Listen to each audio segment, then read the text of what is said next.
that are occurring this weekend. Number one is Nuttycombe. Goodness gracious. Let's start there. Nuttycombe is just incredible. It has been a place where a lot of talented individuals and teams kind of take those steps now as we start. It's crazy to think we're about a month away from NCAAs. That is wild. We're like 4 weeks away. Where'd the time go? Where has it gone? And so now we're about to start seeing these athletes really start to take form, getting into these championship part of the season. And I think we have a lot of big names too here. Let's start with the men's side. I know we have NAU will be there, BYU, Wisconsin's also going to be in attendance, North Carolina, Syracuse, Villanova. Just what are our thoughts on the men's lineup as well? I think my biggest question is we saw NAU at the UVA Invitational. They were pretty dominant, they were very solidly like that. They're the winner there. And they're going to be competing against a lot of those same teams now at Nuttycombe. Is it going to be a repeat of what happened at UVA? Yeah. I was looking at the entries. Nico Young will be making his debut. So we will have, because he didn't compete at UVA, so we will have Nico Young in the lineup. So that's exciting. now with NAU, with their full top 7, I feel like they'll probably win, but maybe just how much. And I think another storyline here too is if you look at Nuttycombe in 2022, they finished 3rd in this race, which is one of the biggest surprises I think of the whole entire regular season last year. They finished 2nd to Stanford and BYU, and so maybe I'm sure that's got to be something in the back of their mind too. It's hey, we don't want to get caught sleeping here at Nuttycombe. That's, we can't get 3rd. Let's come out with the win. Yeah, especially with Nico now being a part of the squad, it really is going to give us a bigger picture of where NAU is actually at. Mm-hmm. And I know we're getting a glimpse of them. We're they're pretty dominant right now, but we're about to see them take it to a whole nother level if everything is what I think is about to play out in my head. Now the women's side, I think this is another big storyline. NC State, we're such huge fans of them. NAU is also going to be there, like we mentioned, Notre Dame and Stanford.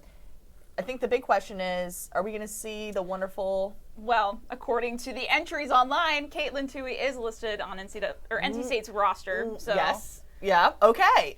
So that's a step. All right. It's all time. Right. Now. It's time. So what do you think is going to happen then?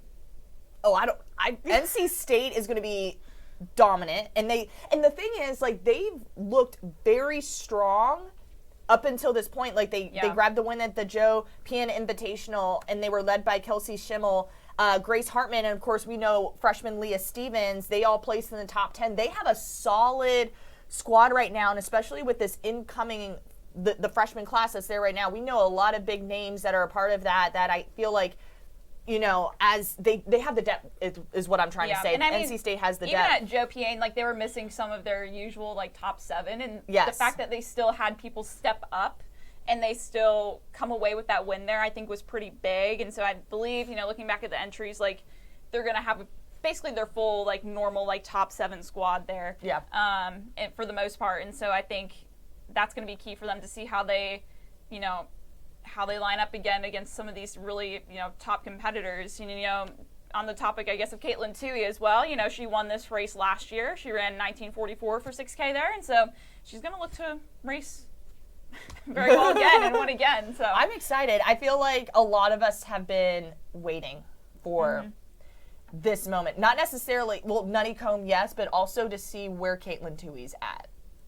I know me personally, we're all is Katelyn Tuohy entered? Is Katelyn Tuohy entered? And now that she's here, we're going to be able to see something really spectacular there, which is going to be great.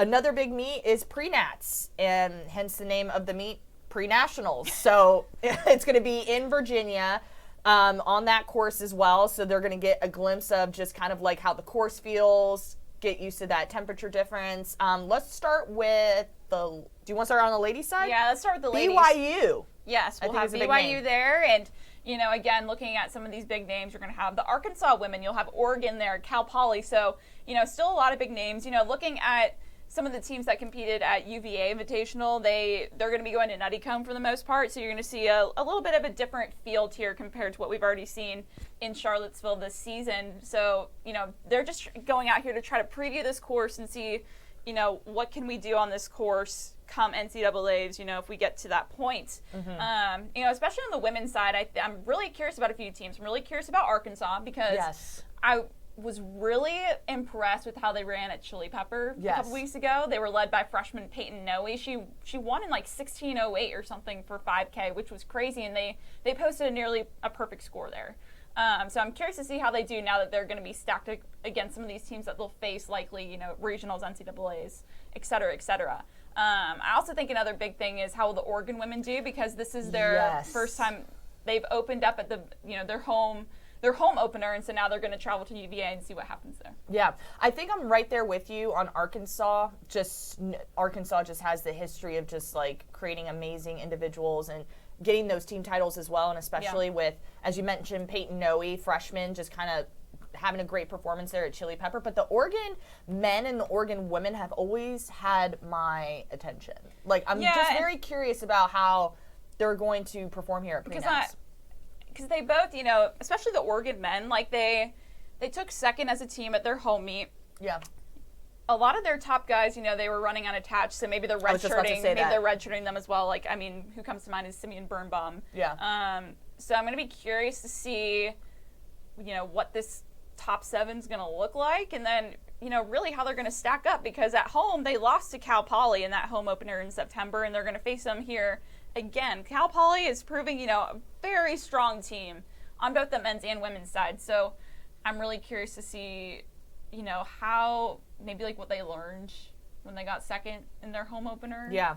To now you're going to put it together and see how to run, you know, like a, you know, and compete like a team on, you know, the course you're going to be running at NCAAs if you make it. Absolutely. So lots of great teams competing at all these meets so far at Nuttycombe pre-nats, and let's move and shift to Texas A&M, because I will actually be there on the ground. They're going to be hosting the Arturo Barrios Invitational on Friday, and I'm looking forward to it because we're going to see OK State, we're going to see UConn kind of getting this big Big East, Big Ten preview here a little bit, which is going to be super amazing. So OK State, how do we feel about them right now? Well, we'll have to see who they run, right? Like you would assume, you know, coming with a full squad. The men, very curious, very, very curious, because they're probably one of those teams that can go out there and compete with NIU for that national title, obviously. And so we've already seen, you know, they got a lot, you know, of new guys coming in. You have Dennis Kipping-Gedich, who's already been a stud for OK State early on. Yeah. He's going to be a key factor in this. We haven't seen Alex Mayer yet make his season debut, who's, you know, historically been one of their top guys. And so if you have everyone there, I want to see how they're running. Like, are they running, or how are they working together, you know? Because a lot of times in cross country, if you have that kind of depth and, like, ability to maybe pack up, maybe you do something like that. Like, I'm looking forward to seeing them at full strength. Yeah, I agree with you there. And then we have UConn that's going to be in the mix as well. We have a lot of great teams, a lot of them Southern schools here as well that are looking to do some extraordinary things. Oklahoma's going to be in the mix too. Again, it's just a great opportunity for these individuals and teams to really showcase some of their talents in College Station. So yeah, I was going to say, I mean, it's a different environment, right? Like, you're not going to Nuttycombe, you're not going to pre-nats. Right. But you're still getting that competition to, like, you know, because when it all boils down to it, it doesn't really matter what course you're on, I feel like, in cross country, just as long as you can compete against some of those top teams and get that experience. Like, that's definitely, like, a big stepping stone, because, like you mentioned, we are, like, a month out from NCAAs, which I still crazy can't believe to think about. Yeah, it's kind of weird. A month. Like, I feel like we just started cross country, and I don't know if it's also because Worlds was like in the summer, so like Worlds was happening, and then Prefontaine was happening, and then Marathon is happening, so it's like there hasn't been a moment where it's just been like cross country. Like we have been, but like all these athletes now, you know, going into this weekend are about to start, you know, showcasing some of their top runners, so it's like we've been holding on a little bit, and then like that is just NCAA, which is crazy. Yeah, I feel like it's just I feel like every day with, you know, the running news cycle, it's like 1 minute I'm thinking about a marathon, the next minute I'm like, let me look at these cross country results from who knows where. Yeah. And then it's like, oh, last week I was talking about outdoor track and field, like I just said. It's like kind of crazy. And then it's crazy to think we're mid-October right now, but like it's about to be November, December, and then all of a sudden indoor's going to hit you up the side of the head. Maybe we're getting a little too ahead of ourselves there and talking about indoor, but I do think this weekend obviously is going to be pivotal. Yeah. In seeing, like, as a check-in of like how likely, NCAA regional meets are going to play out, how obviously NCAA's could play out. Like, I think this is going to be obviously a pivotal moment. Nuttycombe pre-nats.